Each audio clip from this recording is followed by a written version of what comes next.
Hey everyone, I kind of wanted to just do like a fun video, just going over the muscles again.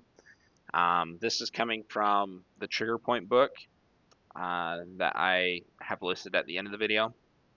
But this will show you the muscle.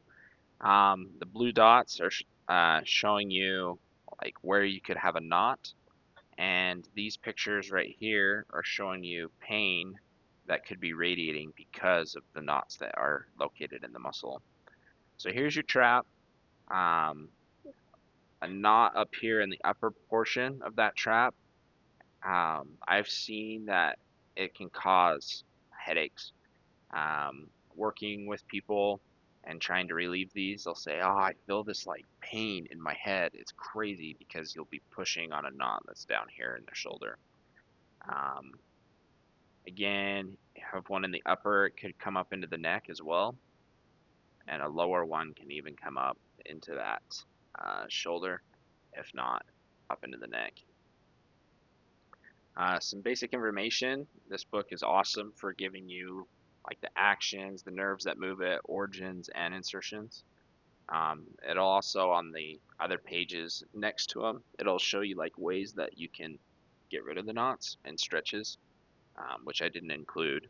Uh, but awesome book. Here's our levator scapulae coming from that superior angle and connecting into those transverse processes of the cervical vertebrae, and having pain in there can be caused from these knots just right there. Uh, Here's the information for that. If you're using it to write it in for your own notes, there's your origins and insertions and even the action it does. Here's the rhomboids. So rhomboid minor and then major sits right below it. And that pain that you get right on the inside of your shoulder blade, this is a very common one for a lot of people. And then here's the information right there, your origins and insertions. Serratus anterior. This one's connecting into the medial border of the scapula and coming up underneath and connecting to the ribs. And just as this book shows, you can have a knot in any one of those muscle bellies on any one of those ribs, and it can be painful. And what's insane about it is the knot right here on your rib can radiate pain all the way down to the medial side of your antebrachium, even down into your fingers, or even rotate back to where um, the rhomboids were causing pain.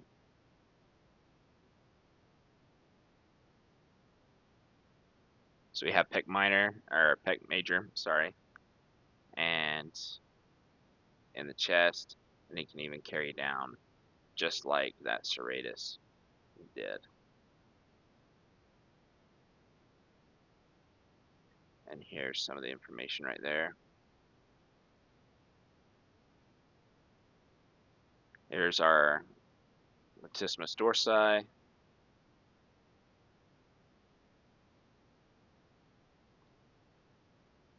So you can have a knot down here in that low back, or even right there, kind of close into where that armpit is. And it can cause pain even where like that deltoid is, or it can wrap around around the stomach.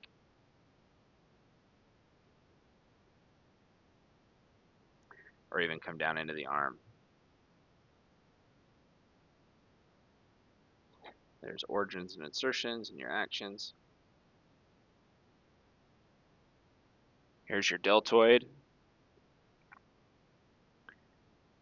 Here's your radiating pain it can cause. And here's some of the actions as well. And it's origins and insertions. Here's supraspinatus. Again, it's going to be sitting that supraspinous fossa, coming over to that greater tubercle, and that radiating pain sitting right in the belly of the muscle can come all the way down to like your thumb and into your elbow.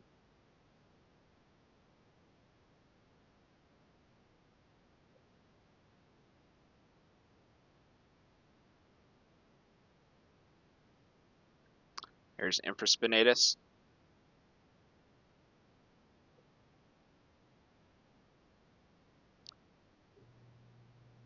Send pain right underneath the scapula as well as all the way down. Looks like into your middle finger. And there's some of the origins and insertions.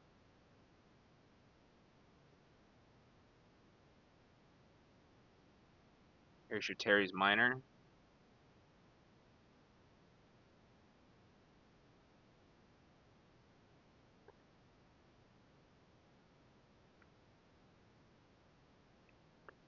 Here's subscapularis.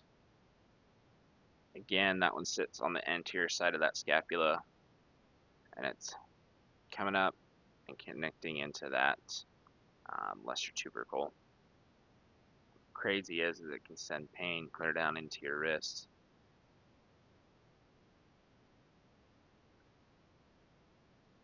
Here's your origins and insertions. Teres major, and this one is not included in with your rotator cuff muscles.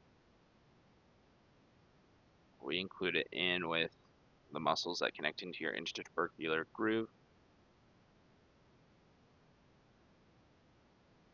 What's crazy is this is one of the muscles where like pressing on where that pain is, um, like you might feel it here, but you might even feel it away from the belly of the muscle. It could just be radiating pain somewhere that's completely different.